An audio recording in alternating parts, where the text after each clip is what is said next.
Barako 175. Kaya kita nyo, old model na siya. Ayaw umandar. Yan, kahihila lang ni boss. Malis yung may-ari, iniwan. Saan po tayo may-ari? So ayaw daw umandar nito. So syempre unang-una check natin kuryente, gasolina, langis. Yun lang naman tayo, laging paulit-ulit. Paulit-ulit. Yan. Kaya kung bago ka pala sa aking YouTube channel, baka naman bigyan mo ko ng isang like at saka share. No?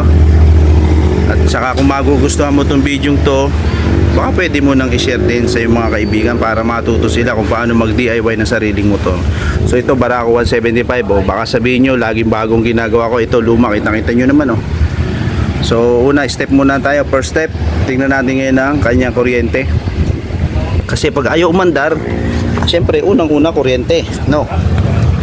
Ganun lang naman yun Syempre pag kuryente, wala na siyang dashboard, susi, check natin, walang busina, di natin alam kung may battery, wala. Number 1, check natin kuryente. Makikibidyo nga. Dito tayo sa kuryente. So, number 1, tingnan natin ito spark plug cap. Spark plug cap, tingnan nyo naman, napakahaba ng kanyang halos sandi pa. Ano ba itong ignition ko na ito? Hindi na siya pambarao, napakahaba Siyempre number 1, titingnan natin kanyang kuryente. Ito, kita nyo naman step by step tayo. Yan. Walang power. Wala wala, kahit tawakan natin. Pero masakit to pag may kuryente. Walang kuryente. Ngayon susunod na step natin, tingnan natin bakit walang power. Tingnan natin ngayon magic test light. Kakampi natin. Pag ganito mga walang kuryente, kailangan natin gumamit ng magic test light. Siyempre number 1, tingnan natin kung may karga yung kanyang battery. So bubuksan mo itong dalawang side na to, tapos makikita mo bago naman yung kanyang battery. Check natin kung may laman. So makita mo naman may laman naman siya. So sa isang banda okay, ibig sabihin nagbabato yung charging niya. Kasi ang isang motor, aandar yan kahit sira ang charger, basta may karga yung battery at yari yung pulser. So doon pa lang makikita nyo na nag-good. Ibig sabihin nag-charge, okay yung kanyang charging. So tingnan naman natin yung kanyang fuse box. Ito number 1 din to. Kailangan check mo rin tong fuse box. Ang pag-check niyan sa ilalim, yan, kita nyo hindi siya umilaw. Hindi rin umilaw, pero nailaw siya dito. Pag hindi nailaw, ibig sabihin sablay yung kanyang fuse box. Ulit check natin. Wala din, ibig sabihin walang kontakto. Wala. Ulit natin ito. Meron. Ibig sabihin pagka ganun ang sitwasyon, tingnan natin to kasi itong wire na to ay papunta sa ignition switch, papuntang susian. Ngayon kung putol dito, ibig sabihin wala siyang power na papunta sa susian. Pag walang power na pumunta sa susian, wala siyang power na papuntang CDI. So ito muna ang ating ayusin. So check natin to, bakit walang supply siya na galing sa battery. So itong kasing wire na isang dito ay papunta sa battery. Yan, itong wire na ito, yan, kita nyo itong white, connection niya doon sa battery. Yan. Ngayon pag sinusundot mo, walang kuryente, ibig sabihin putol. O yun, kita nyo naman, binaltak lang natin na wala na. So check natin itong wire na to. Oh, may power. Wala pa rin. Yun. Kita nyo, putol uli. Nakita natin, hindi talaga siya magkaka-power kasi putol, Inamag na siya,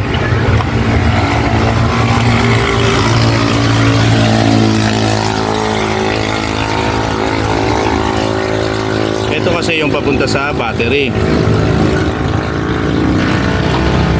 So, ilapat muna natin to dito. Tapos check natin uli. Check natin kung may power uli yung kanyang fuse. Meron na siyang power. Check natin. Okay, good na. Sa likod. Okay, good. Check na natin ngayon kung may kuryente na siya.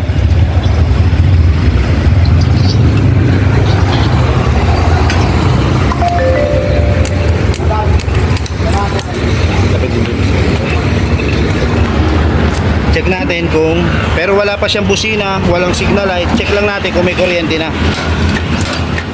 Wala pa rin.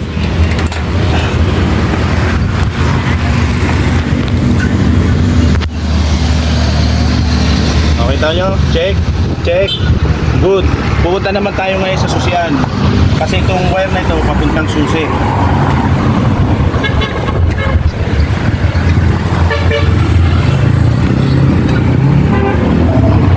Ito yung wire niya papuntang susi.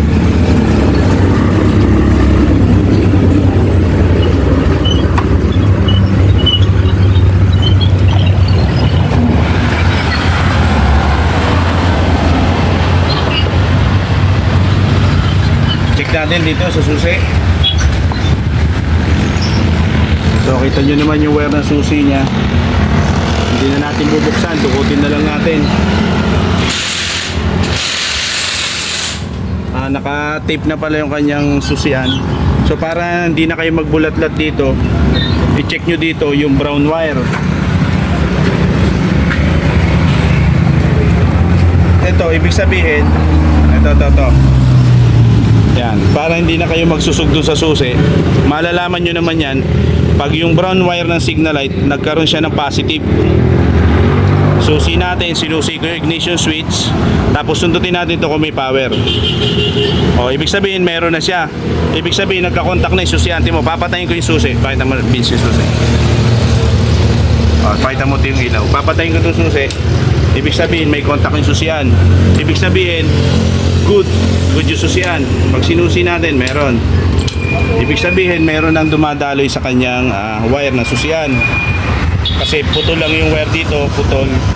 Okay na, good yung susian. So check ulit natin kung may kuryente na. Kasi meron ng ilaw yung brown wire, ibig sabihin gumagana na yung accessories wire. May papasok na siya sa CDI. Check ulit natin kung may power. Yun, may busina na. So check natin kung may power. Yun. Kita nyo? Oh. May kuryente na, di ba? Yun yung mga basic na tutorial na pwedeng nyong gawin. Ganun lang ang pagsusog. So kakabit na uli natin kanyang spark plug cap.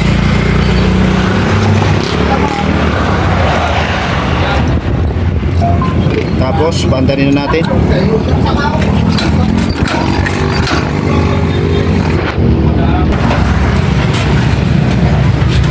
Gagawin natin, sisipain naman natin ng patay ang susi. Tapos tatakpan natin ang daliri ito.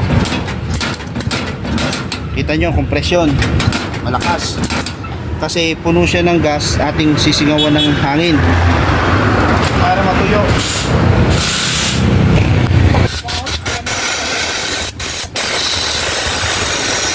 Let's go tayo spark plug bago. So spark plug nga pala ng Barako mahaba na maliit lang siya. Huwag nyo kakabitan siya ng maikli kasi hindi aabot doon sa dulo. Paglalagay nito, pakamay muna. Huwag nyo munang gagamitan ng sakit kasi baka malustrate.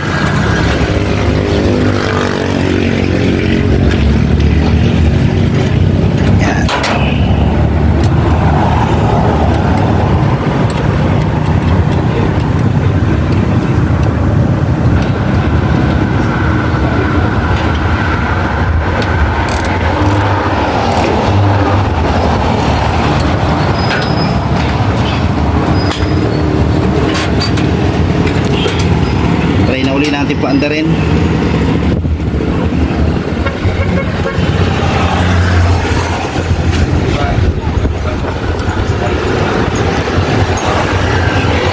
Pag ito hindi umandar,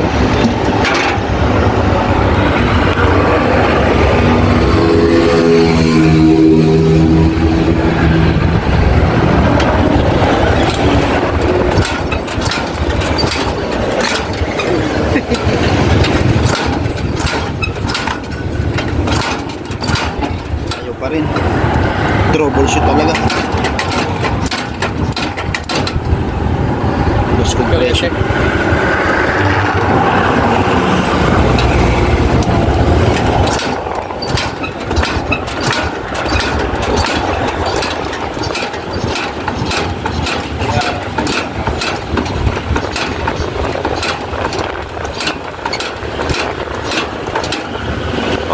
gagamit na tayo ng pinagbabawal na technique. Parang nag-loss compression na. Gagawin natin ngayon, pag ganito naglo-loss compression,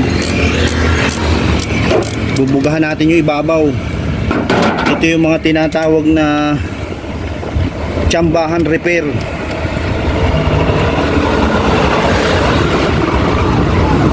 Ito yung tinatawag na tsambahan repair.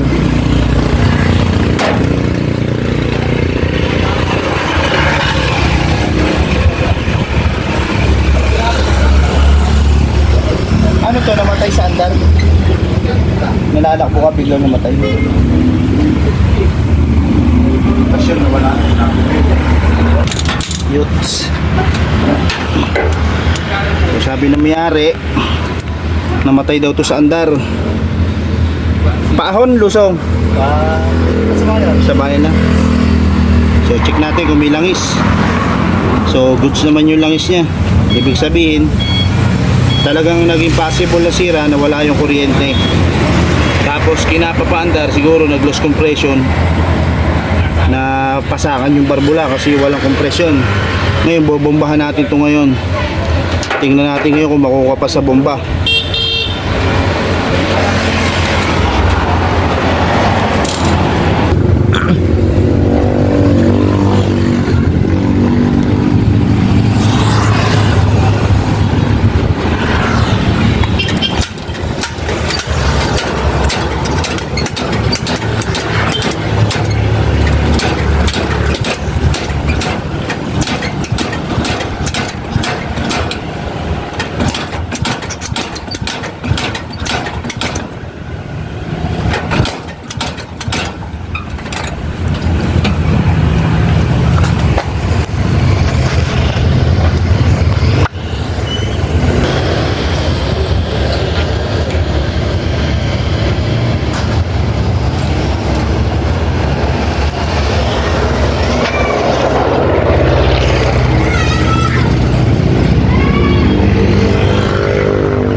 Pa rin naman dar, napadede na natin. Sa karburador muna tayo.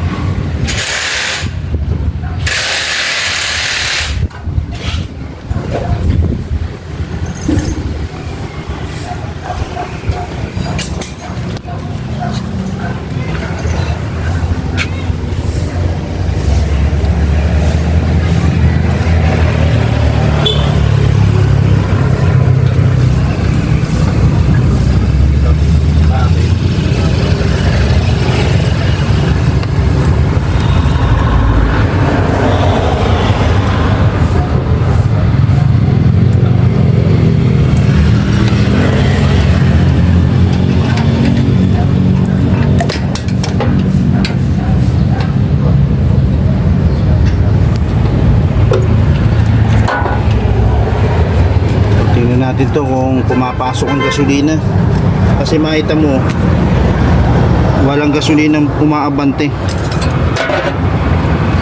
So, try muna natin dito sa carb. Parang walang gas eh.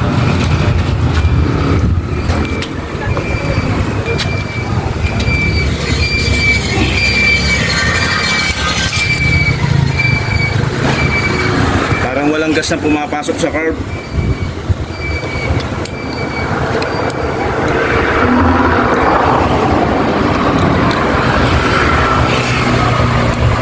Kasi walang gas to, hindi talaga andar.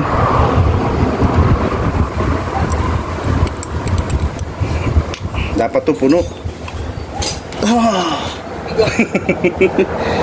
Walang gas. Kita yun. Pinakalman tong carb. Yun. So yan. Pinakalman pala tong carburetor. Ngayon nilinis ang carb, hindi naman doon ang diferensya. Ang diferensya niya sa kuryente. So nakita ko na agad yung diferensya niya kung bakit di nababa ang gas. Makita niyo yung kuntil na yun. Kaya hindi po nababa ang gas kasi mali yung kabit ng jet.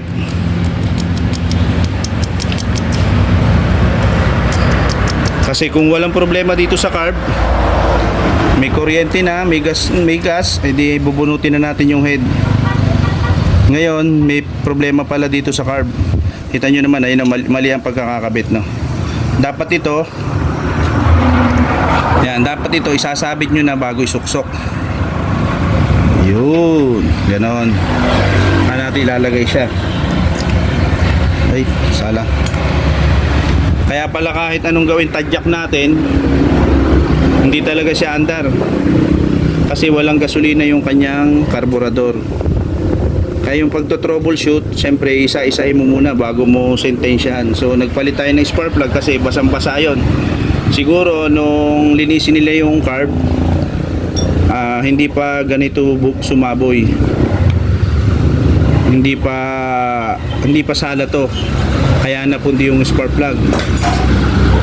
So yan, dapat yan nakalagay doon. Tapos sa amoy susuksok to kanyang pinakampin. Para hindi ka mahirapan, try mo muna dito sa tangke. Yan, ganito. Try muna, mag-aaksaya tayo ng kaunting gas. Try natin kung babagsak na yung gasolina niya. May tumulo na, ibig sabihin lumababa na yung gas. Pag nilagyan natin siya ng takip, susukatin naman natin kung hanggang saan yung patak ng gasolina. Bilang ka ng 20 seconds. Sa 20 seconds dapat hindi mag-overflow. Pag nag-overflow, nakibu yung bayag. So kalkula ka lang 20 seconds. Ayan, kita nyo naman, siguro naman mga 15 o 20 seconds na. Pagpalagay natin 20 seconds, try natin ngayon buksan itong pinakang ilalim niya. So makita nyo yung gasolina niya. Yan, goods na. May posibilidad to mag-overflow ng konti, no? Pero hindi na natin babaguhin yun kasi yung dating adjust niya, pero okay na to, good na.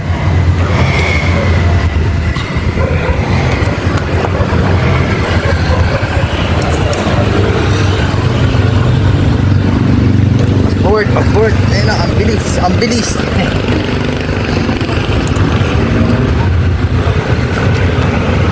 Carb. Ganun mag-troubleshoot. Number 1, unang-una, titingnan nyo kuryente. Pangalawa, pag may kuryente na, kompresyon, gasolina, pag ayaw pa rin umandar, bago kayo pumunta sa tinatawag na barbula o exhaust intake, bago nyo tingnan kasi malaking trabaho na yon. So dapat surebulin nyo muna yung mga unang-unang step by step. Kung bago pa lang kayo nagdi-DIY, huwag kayo mahiya magtanong. Walang bayad yon. Manood kayo YouTube. Alam ko naman sa inyo, ang dami na nanonood ng YouTube. Pero pag nakakapanood ng YouTube, akala ko sila pinakamagaling. Ito yung mga basic lang na tutorial na kaya nyo gawin kung aabutin kayo sa daan. Mga tinatawag na mga in case of emergency, nasiraan kayo sa daan, pwedeng step by step nyo gawin yun. Ngayon, pag talagang hindi nyo na kaya, saka nyo pahila. So yan, babalik na natin. Yung iba, tinatanggal pa tong tornilyo nito. So tinan nyo naman yung tornilyo.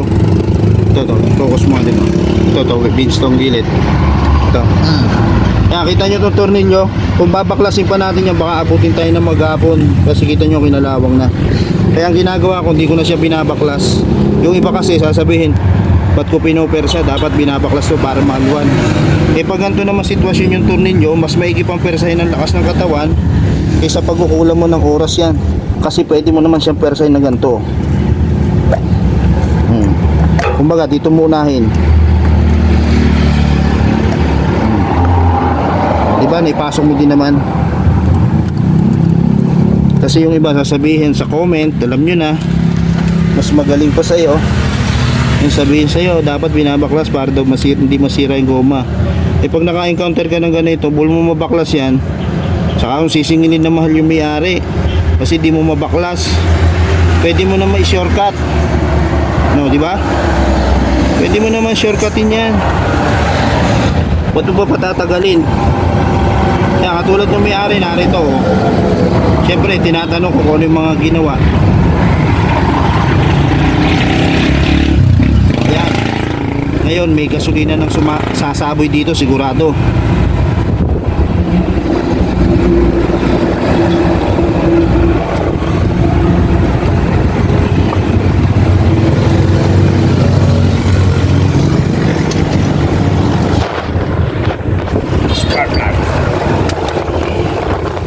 Ito ba yan?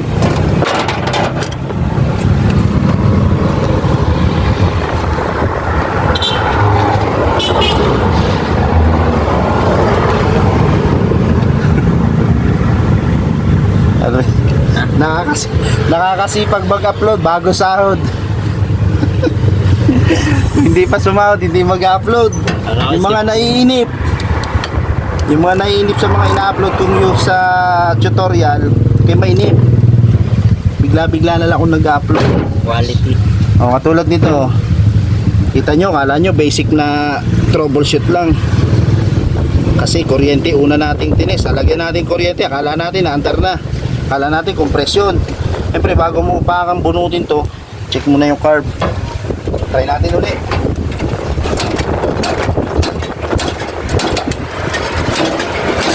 Yun!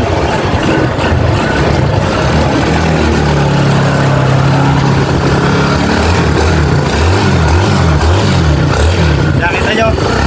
Usok.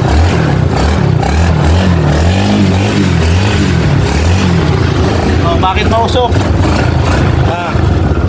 Alam nyo kaya mausok kasi binugahan ko ng langis to kanina.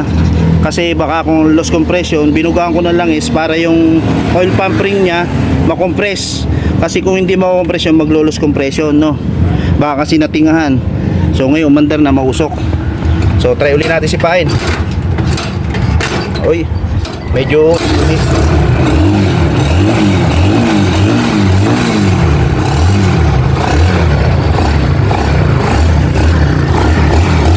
Ano, napanood mo na naman itong tutorial ko. Magyayabang ka na naman kasi may natutunan ka. Yan, share mo na lang para makatulong ka at may sweldo rin ako. So yun, hanggang dito na. Maraming salamat sa aking bagong tutorial.